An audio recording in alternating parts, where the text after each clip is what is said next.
Dans la catégorie, par exemple, des actifs qui agissent de manière plus profonde, c'est-à-dire dans les couches beaucoup plus profondes de la peau, on a des actifs tels que l'alpha-abutine, qui est généralement dosé dans les produits à hauteur de 2%. On a les actifs tels que l'acide tranexamique, qui est dosé entre 2 et 5%.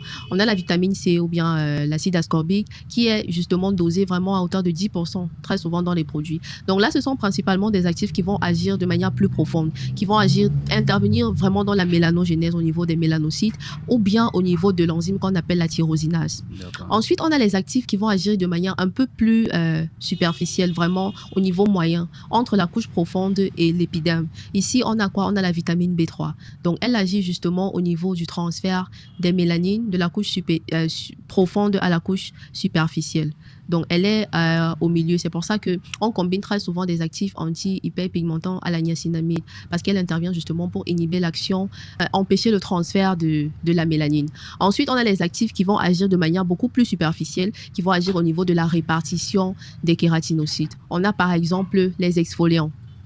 Les exfoliants agissent comment? Ils vont agir justement en cassant les liens qui existent entre les mélanines qui forment le tas de taches en fait. Puisque pour qu'il y ait une tache, il y a justement un ensemble de mélanines qui s'est, on va dire, accumulé, qui s'est entassé. Donc les exfoliants, qu'est-ce qu'ils font? Ils vont détruire les liens entre les tas de mélanines et justement aider à réorganiser ces pigments de mélanine là afin que la répartition soit beaucoup plus équitable au niveau de la peau. Et le résultat, c'est qu'on a un aspect beaucoup plus uniforme. On a quelque chose de plus estompé. Donc généralement, c'est en ça que consiste le traitement des taches post-inflammatoires.